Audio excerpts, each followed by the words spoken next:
Usted llegó y acá estaba todo listo. Aire acondicionado, luces, música, gente orando, gente que le recibía.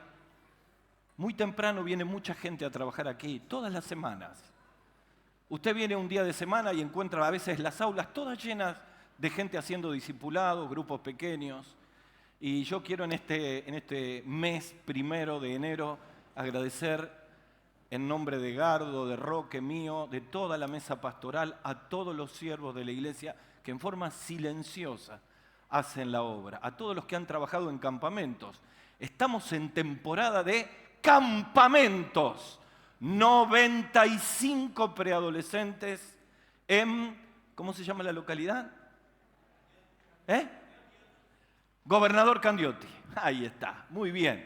Aquí yendo para el norte de la provincia y con líderes y todos eran 120 y pico. Este es nuestro tercer campamento, son 4, falta el último que va a ser en Vialema C en Córdoba, que los jóvenes ya están calentando los motores. Es temporada de campamentos, pero también es temporada de casamientos. Sábado que viene arranca, enero, febrero y sigue. ¿Saben que en un año de la iglesia, un año y medio, tuvimos 17 casamientos? A los últimos casamientos ya la gente no quería venir más. Pero bueno, estamos felices que el Señor vaya obrando con su pueblo. Cuando estuve en este campamento, déjenme contarle algunas cositas para que se aflojen un poco, ¿no? Llegué al campamento de preadolescentes ahí en Gobernador Candioti y la primera imagen que me di era una pileta para 40 y había 100 para entrar. Así que los habían puesto en lotes, ¿no? Y estaban todos allí en la piletita. Cuando miré el agua me hizo acordar a la laguna Setúbal el agua. Pero estaban felices los chicos. De pronto siento gritos y miro en un quincho a la izquierda y todos los chicos estaban tratando de salvar un huevito de paloma que se había caído de un nido, como los rescatistas de Greenpeace, ¿no? Y entonces me dice, profe, se cayó un huevo de paloma y se va a morir. Así que con los chicos lo pusimos en el nidito y todos aplaudieron. Pero por si eso fuera poco, me fui a la cancha de fútbol y había un partido tremendo, puro patadas, rústico. Y yo digo, acá falta magia, acá falta un lírico, acá falta un Messi, un Maradona. Y de pronto en medio del partido, ¿quién apareció? El pastor Egardo con su zurda mágica. Y empezó a desparramar talento para un lado y para el otro. Saben que jugó en Colón y en Nacional, por ahí anduviste, muy bien. Y como si eso fuera poco, cuando salgo de ahí, veo a Horacio y a César listos para el holocausto, 120 choripán listos para la noche.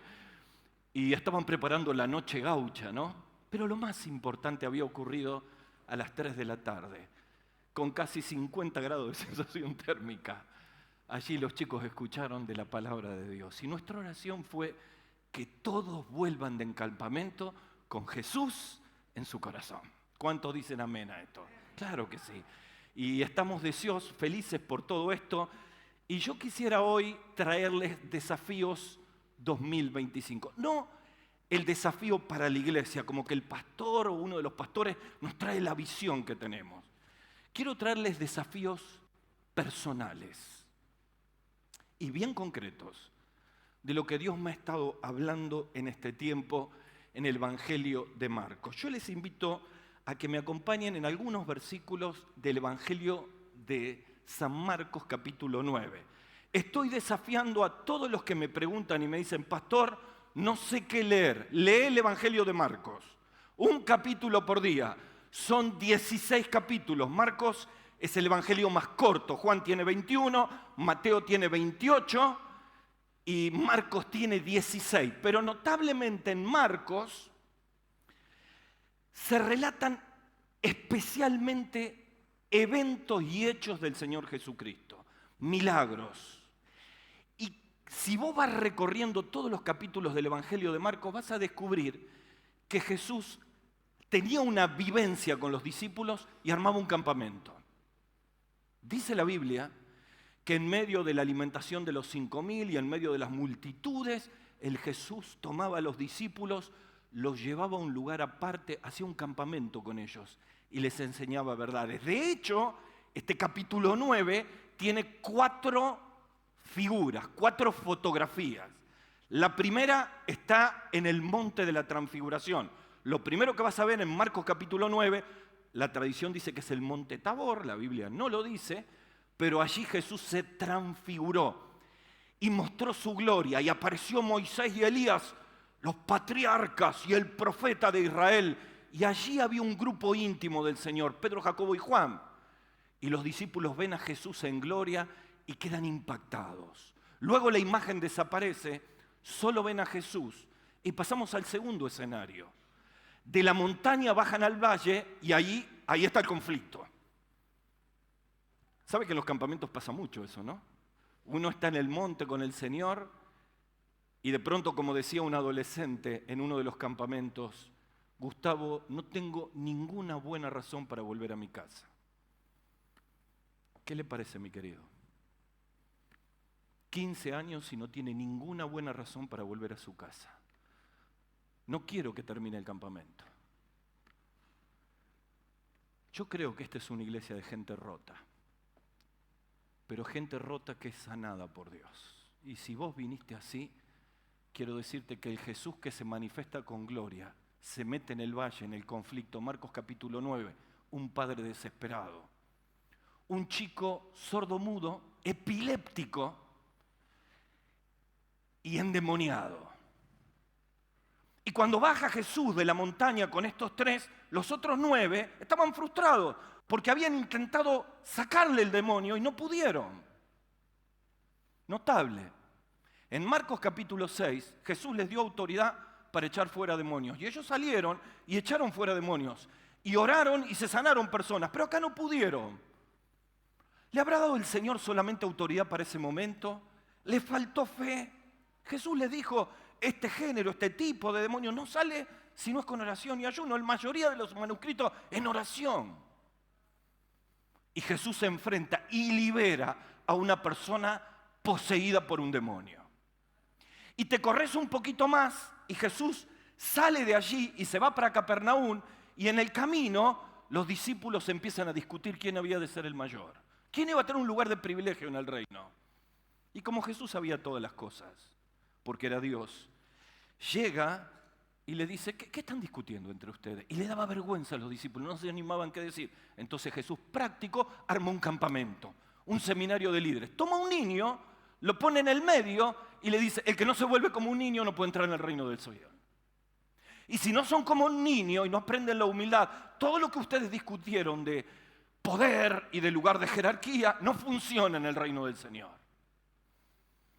Y pasa un cuarto momento donde empieza a hablar de ay de aquellos que son de piedra de tropiezo para los pequeñitos, mejor es que se aten una piedra de molino. Es una piedra gigantesca, se ponía una sobre otro, donde se molía el trigo. Inmediatamente una persona que tendría eso en el cuello y va al mar se ahoga. Y finalmente el Señor le da 3 desafíos. El primero está aquí, versículo 23. Se lo dice al Padre. Si puedes creer, al que cree, todo le es posible. Primer desafío, tenés fe. Aprende en el 2025 a confiar en el Señor, porque las pruebas van a venir. En el último versículo, en el versículo 50, lo tienen ahí en pantalla, Jesús les dice, la sal es buena, pero si pierde su sabor, ¿cómo se puede recuperar? Escucha bien. Deben tener sal. En la Reina Valera dice, tenés sal dentro tuyo y viví en paz los unos con los otros. Así que en todo este capítulo 9 hay 3 desafíos personales para vos como cristiano para este 2025. Mirá, en las pruebas tenés fe, tenés que aprender a confiar en el Señor. Y yo quiero dejarte en esta tardecita qué significa vivir confiando en Dios. En este 2025 va a haber oscuridad, como había allí en el padre con el chico endemoniado. Y en medio de la oscuridad tenés que influenciar. Jesús dijo, tenés sal. Y en tercer lugar, en el 2025 vas a estar en medio de conflictos interpersonales, en tu familia, en la iglesia. Y el llamado y el desafío de Cristo es: sé un pacificador. En las pruebas, desafío 1, confiar. En la oscuridad, desafío número 2, influenciar. En los conflictos, desafío número 3, pacificar. Tenés fe, tenés sal, tenés paz.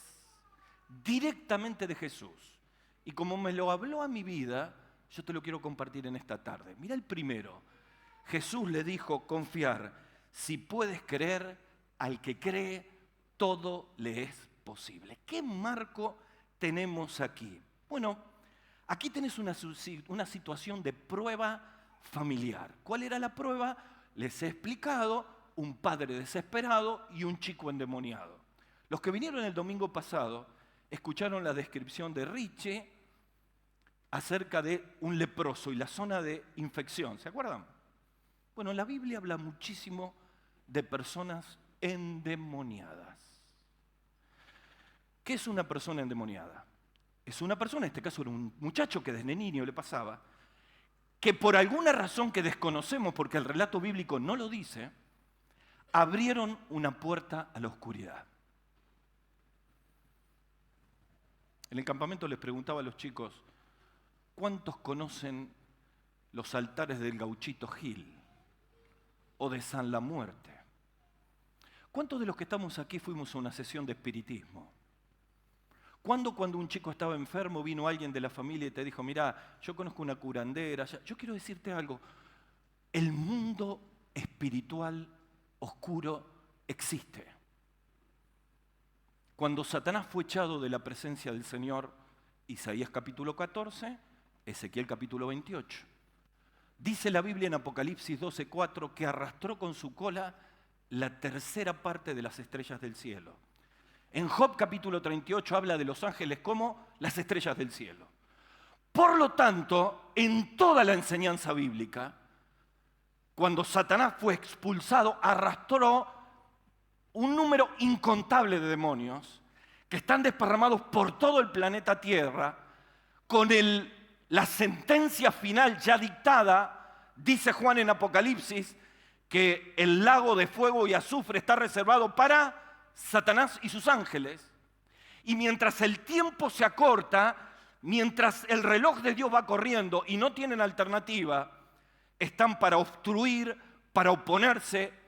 Quiero decirles algo: en esta noche, en este lugar, hay demonios. Uy, ¿qué está diciendo el pastor? Me da miedo y me salgo corriendo. Tranquilo, mayor es el que está con nosotros que el que está contra nosotros. Pero allí están para molestarte, para turbar tu mente, para que en el momento de las decisiones espirituales seas obstruido. Eso no significa que te van a poseer ni nada por el estilo. Tenés a Cristo, tranquilo. Pero cuando uno abre una puerta de oscuridad, lamentablemente estas cosas ocurren, comienzan influencias, en algunos casos posesiones, y ahí pierde completamente el control. ¿Qué estamos aquí? En una situación fuera de control. La primera reflexión que quiero decirles es que se queden tranquilos: cuando la cobertura de la comunión de Cristo está en nuestra vida, nadie nos puede tocar. ¿Ok? Eso está claro. Ahora, tené mucho cuidado cuando te alejas del Señor, cuando te enfriás espiritualmente y cuando te metes en terrenos que nunca te tuviste que meter. Y ahora voy a ir a algo muy claro. Ojo cuando me meto con este teléfono, ahora les voy a decir por qué tengo esto acá. Ojo cuando con este teléfono abro lugares oscuros a las 2 de la mañana que nunca me tuve que meter. Entonces, en medio de toda esa dificultad, en medio de semejante prueba, Jesucristo va allí y libera al muchacho. Pero el fondo está en la conversación entre Jesús y el Padre. ¿Cómo es la conversación entre Jesús y el Padre? El Padre se acerca y dice: Señor, si puedes hacer algo, ten misericordia y ayúdanos.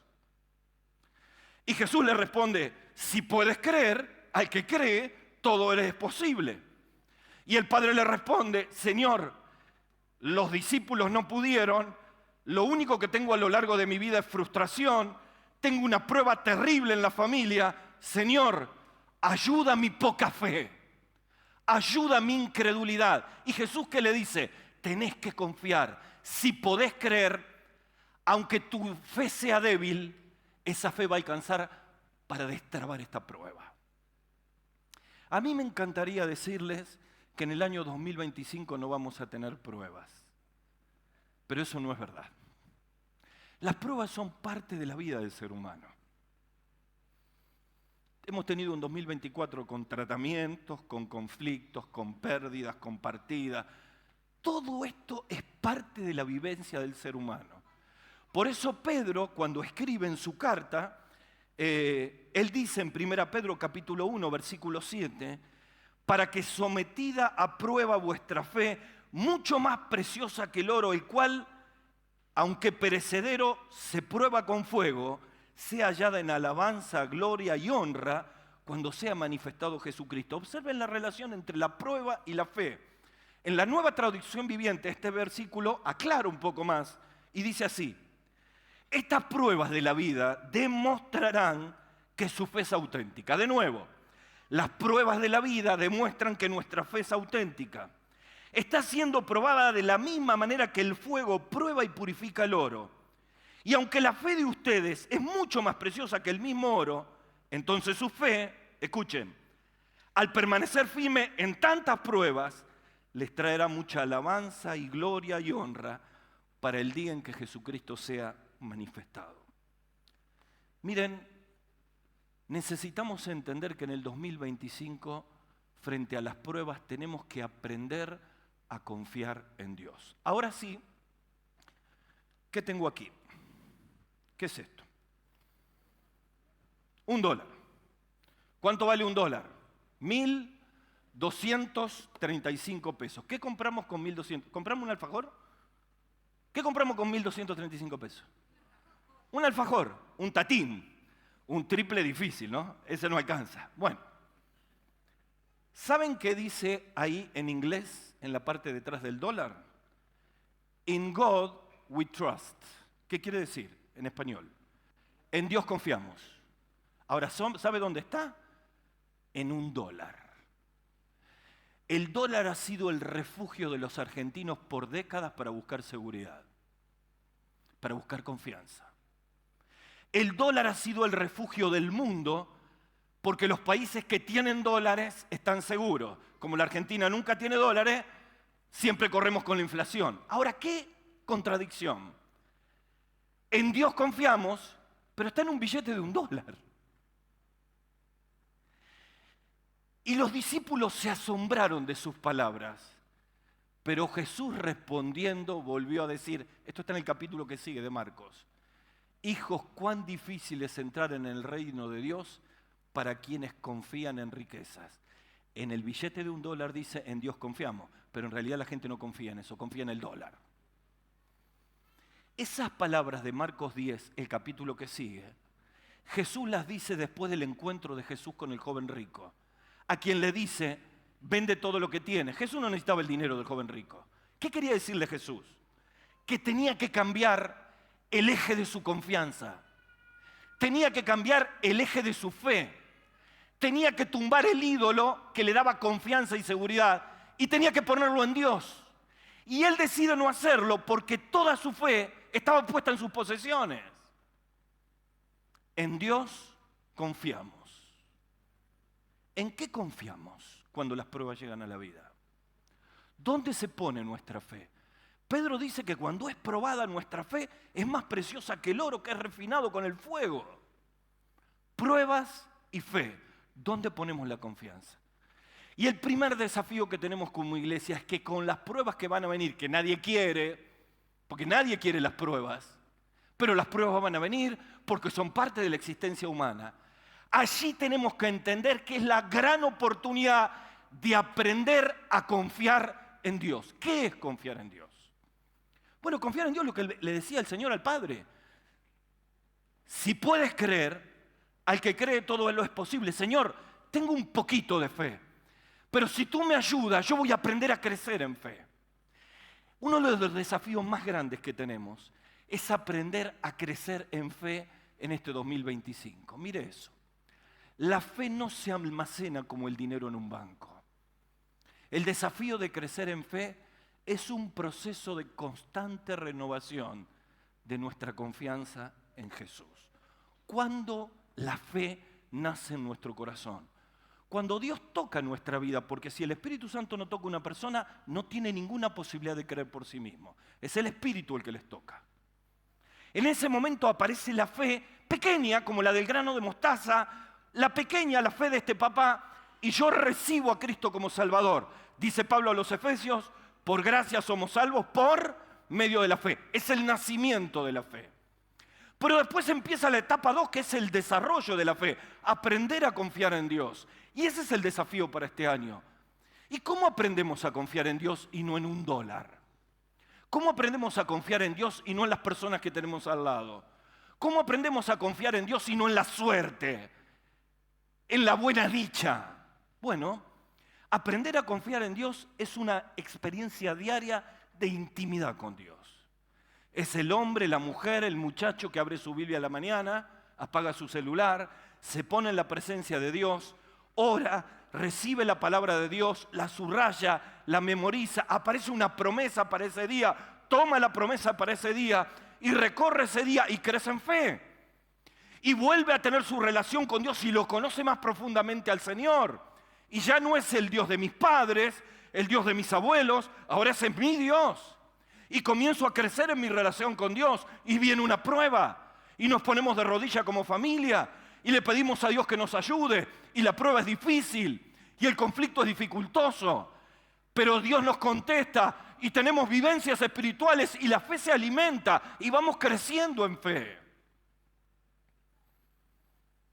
Nosotros confiamos en Dios. Suelo poner en los WhatsApp cuando me comunico con las personas que están en medio de una tremenda prueba. Nosotros confiamos en Dios. Lo que voy a contar ahora no lo conté nunca en 37 años. Se los conté a los adolescentes y lo voy a contar a la iglesia ahora. Nuestra familia también ha tenido tragedias. Así que si vos tenés tragedias, yo te digo que mi familia, Caramelino, ha tenido tragedias. Cuando yo tenía 10 años, mi abuela enferma de arteriosclerosis. Es una enfermedad degenerativa, Eduardo la podría explicar mejor. Y mi madre enferma con una operación bastante fuerte, importante, en el Instituto del Diagnóstico, calle Rivadavia. Y mi abuela le pide a mi tío que podía cuidar a mi mamá. Ella no estaba en condiciones, no le permiten, y ella se siente tan frustrada que va a las vías del tren y se tira abajo de un tren. Era mi nona María, venía de Italia, de Trieste. Mi mamá estaba internada en el Instituto del Diagnóstico y nosotros estábamos en Sentir en el velorio. Cruzábamos de Sentir al Instituto del Diagnóstico y cuando llegábamos al hospital teníamos que poner una cara porque mi mamá no sabía nada. Nos habían prohibido decirle, porque estaba muy débil. Se iba a encargar el médico. Y yo tenía 10, 11 años. Y yo decía, ¿qué voy a hacer con mi mamá? No le estoy diciendo la verdad y no me la dejan decir. Y yo oraba y le decía, Señor, esto está descontrolado. Y yo confío en vos, Señor, ayúdanos. Cuando le digan a mi madre que su madre se quitó la vida porque no la podía, todo muy conflictivo. Del velatorio al sanatorio, del sanatorio al velatorio, hasta que le dicen. Y mi madre se aferró al Señor.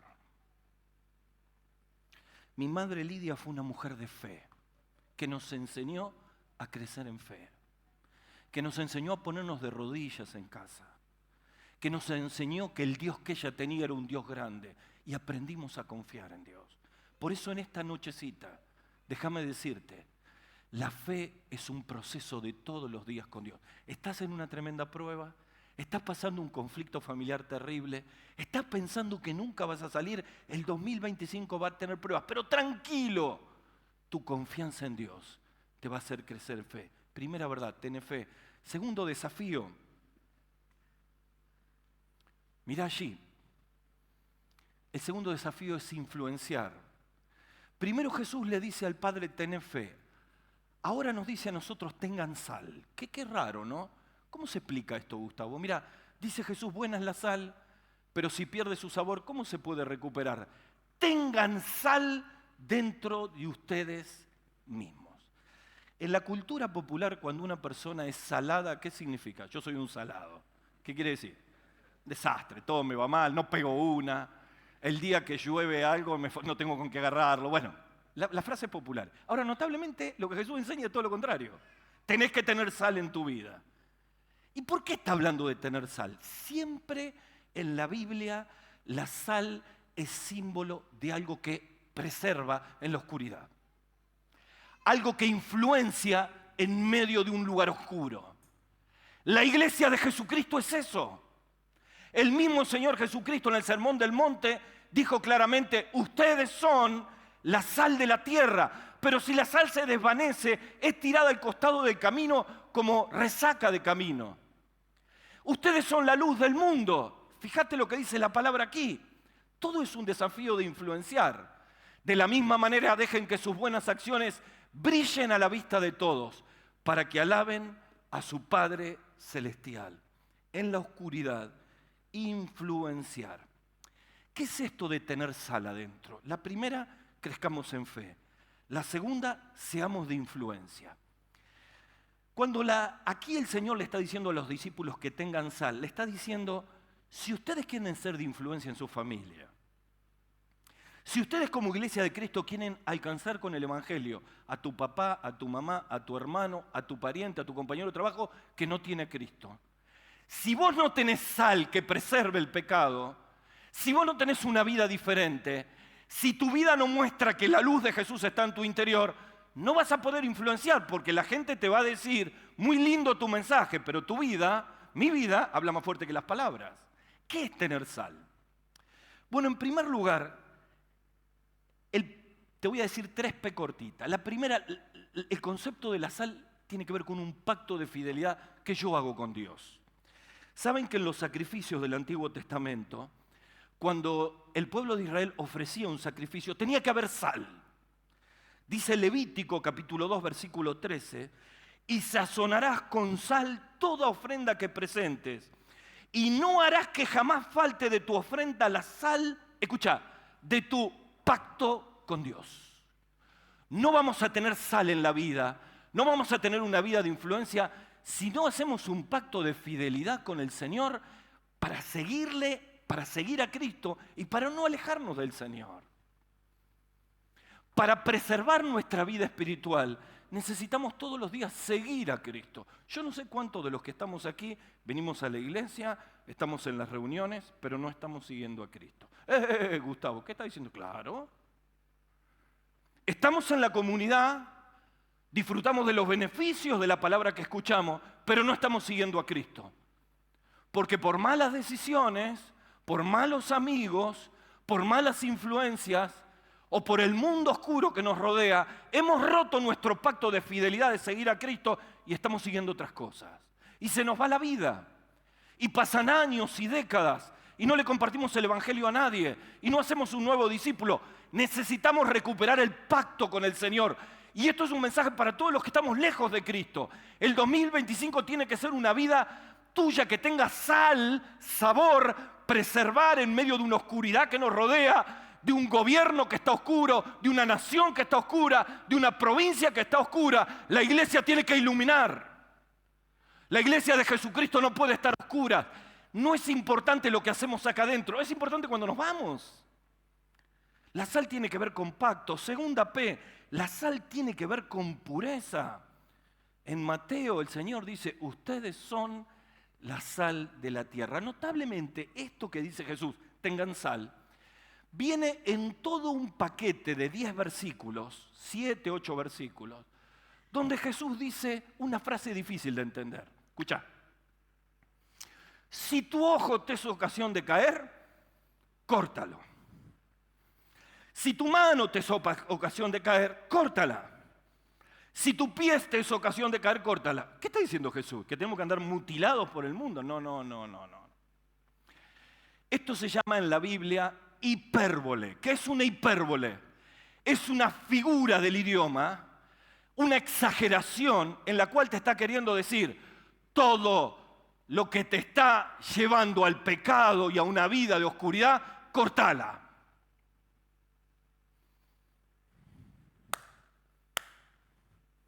Acá está el problema. Acá está el problema. En los campamentos hemos hablado con tantos chicos que me dicen esto. Son las 3 de la mañana, mis padres duermen y yo estoy navegando en oscuridad.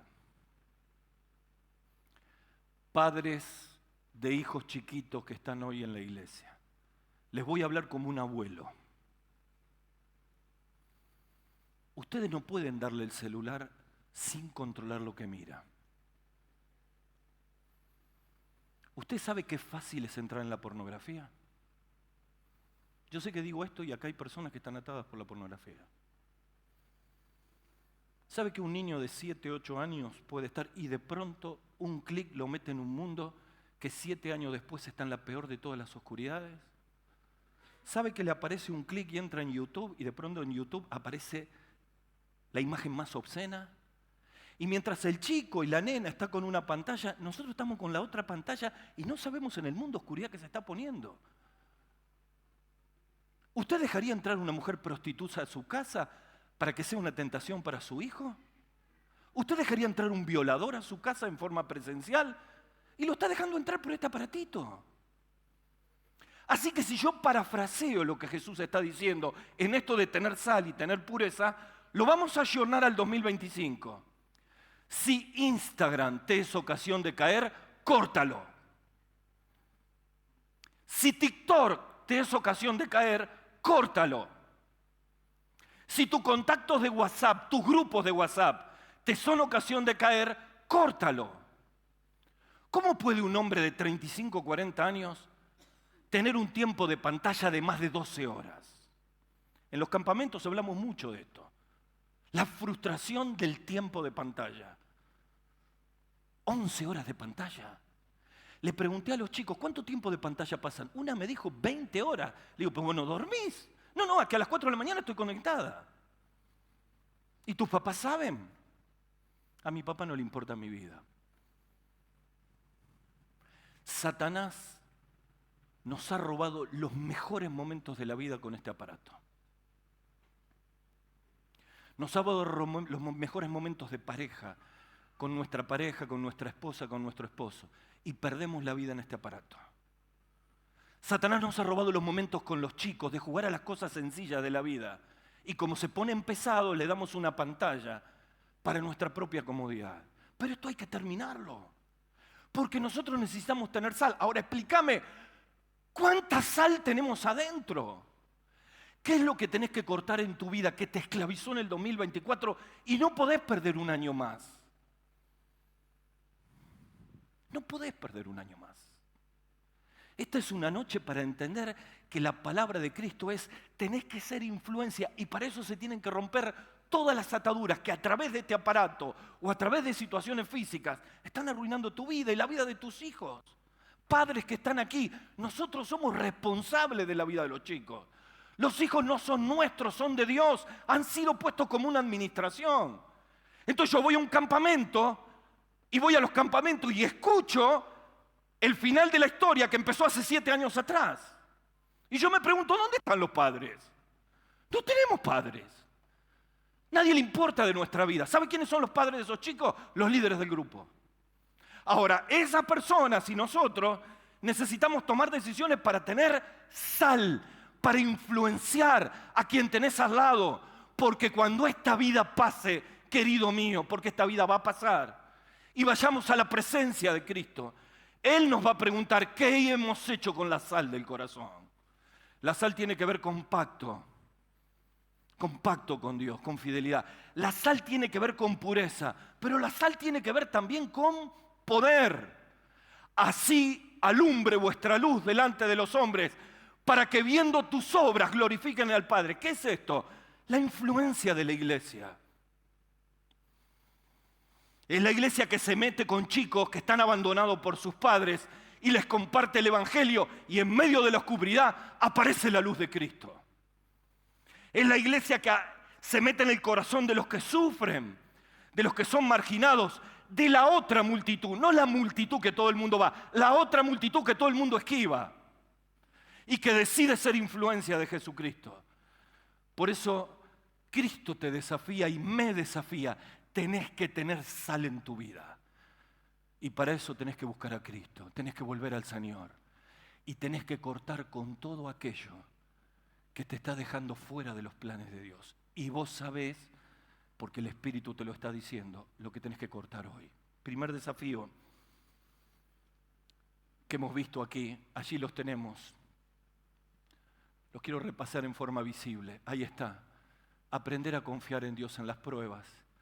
Segundo desafío, influenciar en la oscuridad. Termino. Pacificar en medio de los conflictos. Allí en el versículo 50, el Señor habla esta palabra. Entre ustedes deben tener las cualidades de la sal y vivir en paz los unos con los otros. ¿Qué hay ahí? Eso es una célula dentro de una camioneta. En puertas abiertas pasa de todo. Esto también. Los chicos se ríen, ¿no? Esa es una célula cuando terminaba el campamento. Y siempre hacíamos el mismo ejercicio. Terminaba el mensaje y los mandábamos a orar. Y este grupo iba siempre a la camioneta que estaba ahí estacionada y era la camioneta santificada, ¿no? Por ellos, no por la camioneta. Y a veces quedaban hasta altas horas de la noche. Y ahí se derramaban las lágrimas de las heridas más profundas de la familia. Allí chicos decidieron perdonar a sus padres que se olvidaron y lo abandonaron. Allí y en otros lados decidieron convertirse en pacificadores de hogares llenos de conflicto.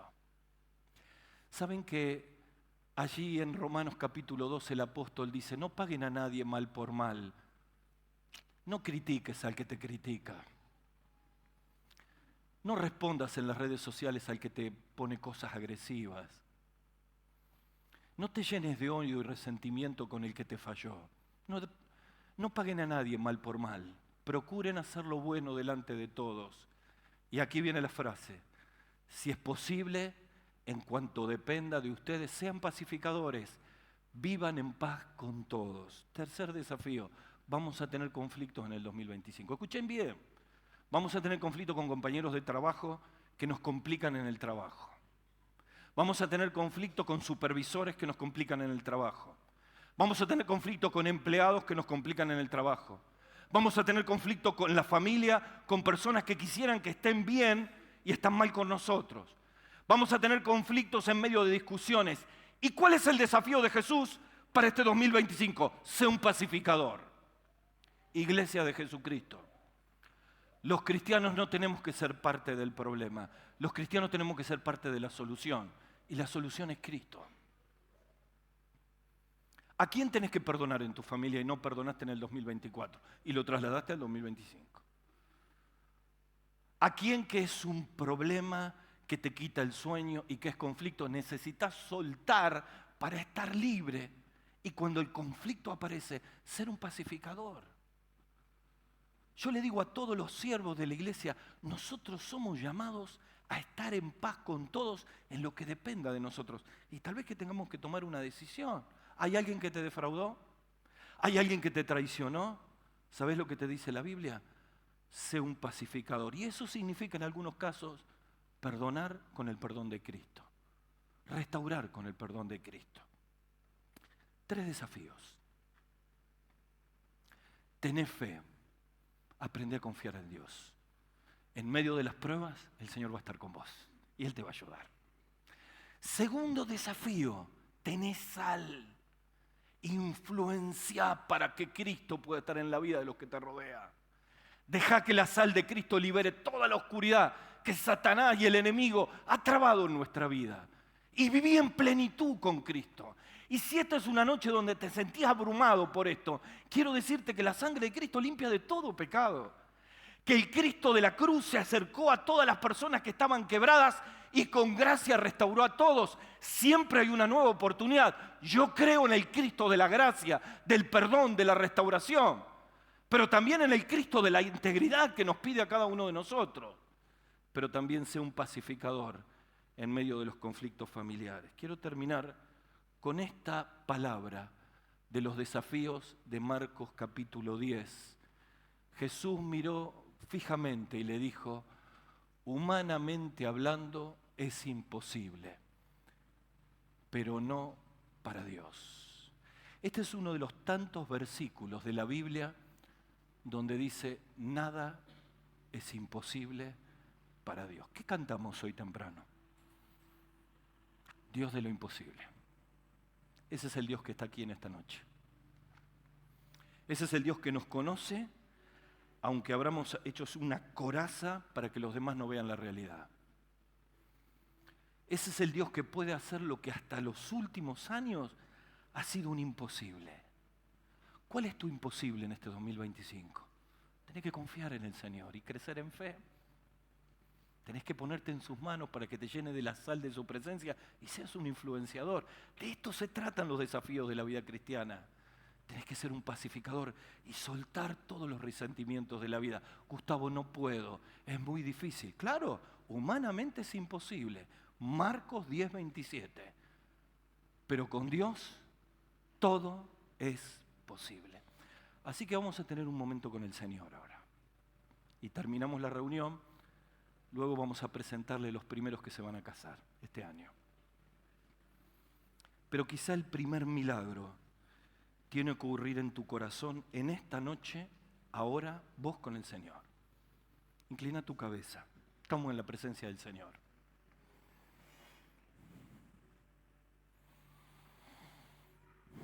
¿Te falta fe?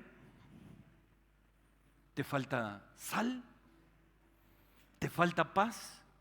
Dios de lo imposible. Pedísela al Señor. Y Él va a tomar tu vida y va a hacer todo lo que no te imaginaste, porque es el Dios de lo imposible. Pero tal vez en esta noche hay un joven, una señorita, un hombre, una mujer que escucha toda esta palabra y dice, yo necesito al Señor. Yo tengo la vida cargada de pecado. Yo necesito a Cristo en mi corazón. Yo necesito el perdón de Jesús. Estoy 3 metros bajo tierra. Yo necesito que Él me tome de la mano y me rescate. Cristo murió en la cruz por nuestros pecados. Resucitó al tercer día. Y en esta noche puede entrar en tu corazón el Dios de lo imposible para cambiar tu vida, darte la salvación y empezar a caminar por fe. ¿Quién está dispuesto a hacerlo con una oración de fe en esta noche? Yo te voy a ayudar. Ora conmigo. Decile al Señor conmigo esta oración de fe y recibilo en tu corazón como tu Salvador.